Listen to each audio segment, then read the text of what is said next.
అందరికీ నమస్తే అండి. వల్లభనేని వంశీ గారు అరెస్ట్ అయ్యి దాదాపుగా 3 నెలలు దాటింది. సో ఇది 4వ నెల. ఆయన జైలు జీవితం కొంచెం దుర్భర పరిస్థితులను అనుభవిస్తున్నారు. జైలుకి వెళ్ళిన తర్వాత దాదాపుగా 20 కేజీలు బరువు తగ్గారంట. అండ్ తరచూ వైద్య పరీక్షలకు వెళ్తున్నారు, దగ్గుతున్నారు, ఆరోగ్యం కాస్త క్షీణించింది. జగన్మోహన్ రెడ్డి గారు చెప్పిన అందం కూడా లేదు, గ్లామర్ కూడా లేదు, ఏమీ లేదు. సో మొత్తానికి సరే జైలు జీవితం అయింది. ఆయన మీద నమోదు చేసిన కేసులు కాస్త కంక్లూజన్కి వస్తున్నాయి. బెయిల్ వస్తుంది. ఆల్రెడీ ఎస్సీ ఎస్టీ కేసులో ఆయనకు బెయిల్ వచ్చింది. అండ్ పార్టీ ఆఫీస్ మీద దాడి చేసిన కేసులో బెయిల్ వచ్చింది. ఇంకా ఆయన మీద ఉన్న అతిపెద్ద కీలకమైన కేసు సత్యవర్ధన్ కిడ్నాప్ చేశారనే కేసు. సో ఆ కేసు మీద కూడా ఇంకో వారం 10 రోజుల్లో బెయిల్ వచ్చేస్తుంది అనే కాన్ఫిడెన్స్లో ఆయన వర్గం ఉంది. ఆయన కూడా ఆ నమ్మకంతోనే ఉన్నారు. సర్లే జైలుకి వచ్చి ఒక 90 రోజులు అయింది, ఇంకో 10 రోజుల్లో 15 రోజుల్లో బెయిల్ వచ్చేస్తుంది, బయటికి వెళ్ళిపోవచ్చు అని అనుకున్నారు ఆయన వర్గం కానీ ఆయన కానీ. కానీ ఆయన్ను ఇప్పట్లో బయటకు రానిచ్చేలా లేరు. ఎందుకంటే నిన్న ఒక కొత్త కేసు నమోదైంది వంశీ గారి మీద. దానికి సంబంధించి పీటీ వారెంట్ జారీ చేయడానికి కోర్టు కూడా అనుమతి ఇచ్చింది.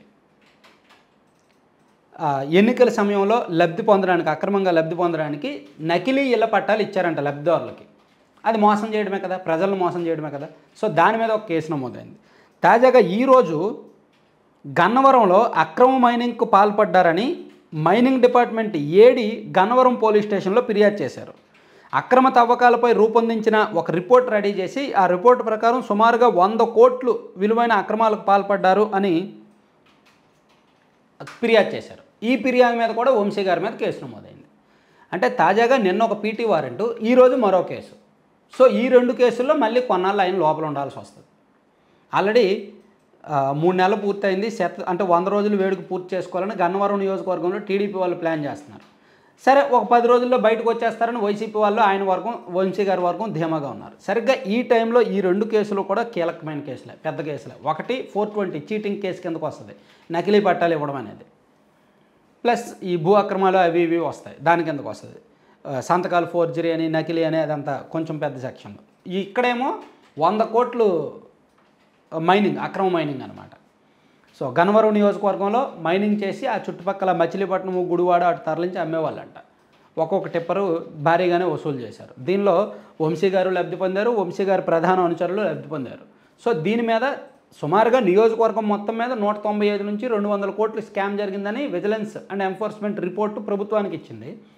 దీనిలో 100 కోట్లు ఖచ్చితంగా మేము నిర్ధారించామని చెప్పి గనుల శాఖ నిర్ధారించి పోలీసులకు ఫిర్యాదు చేశారు. సో మొత్తానికి వంశీ గారిని రాజకీయంగా, వ్యక్తిగతంగా కూడా ఏమాత్రం ఊపిరి సడలనివ్వకుండా, ఏమాత్రం బయటపడే అవకాశం కూడా లేకుండా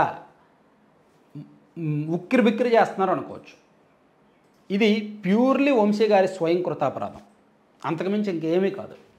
కేవలం రాజకీయాల్లో ఎలా ఉండకూడదు, రాజకీయాల్లో ఎలా మాట్లాడకూడదు, రాజకీయంలో శత్రువుల్ని ఏ విధంగా ఎదుర్కోవాలి అని రాజకీయాల్లో ఖచ్చితంగా కొన్ని లక్ష్మణ రేఖలు ఉంటాయి. వంశీ గారు టీడీపీ నుంచి వైసీపీలోకి వెళ్ళిన తర్వాత మరి వైసీపీ మాయలో పడో, ఆ ట్రాన్స్లో పడో, లేదంటే పార్టీలో మార్కుల కోసమో, జగన్మోహన్ రెడ్డి గారి దగ్గర మెప్పు కోసమో, పదవుల కోసమో, డబ్బుల కోసమో కానీ ఆ లక్ష్మణ రేఖ దాటేశారు ఆయన. ఆ లక్ష్మణ రేఖ దాటితే ఆ పరిణామాలు ఎలా ఉంటాయి అనేదానికి మొన్న ఎన్నికల్లో వచ్చిన తీర్పు ఒక ఉదాహరణ, ఇప్పుడు ప్రస్తుతం వంశీ గారు అనుభవిస్తున్న జైలు జీవితం మరో ఉదాహరణ, ఆయన మీద నమోదవుతున్న కొత్త కేసులు మరో ఉదాహరణ. ఇవి ఎక్కడితో ఆగుతాయా? ఇంకా కొత్త కేసులు ఉంటాయా? ఏమో. ఏదో ఒక కార్యకర్త వెళ్ళి నా భూమి ఆక్రమించారని ఫిర్యాదు చేయొచ్చు. ఏదో ఒక కార్యకర్త వెళ్ళి నా చేపల చెరువులను ధ్వంసం చేశాడు వంశీ గారిని ఫిర్యాదు చేయొచ్చు. అప్పుడు మళ్ళీ కొత్త కేసులు నమోదవ్వచ్చు. ఆయనకు బెయిల్ వస్తాయి అనుకున్న దశలో మళ్ళీ కొత్త కేసులు వస్తే మళ్ళీ లోపల ఉండొచ్చు. సో ఏదైనా జరగవచ్చు. వంశీ గారి రాజకీయ జీవితం అయితే పాపం దాదాపుగా దుర్భరావస్థలో ఉంది అని చెప్పుకోవచ్చు.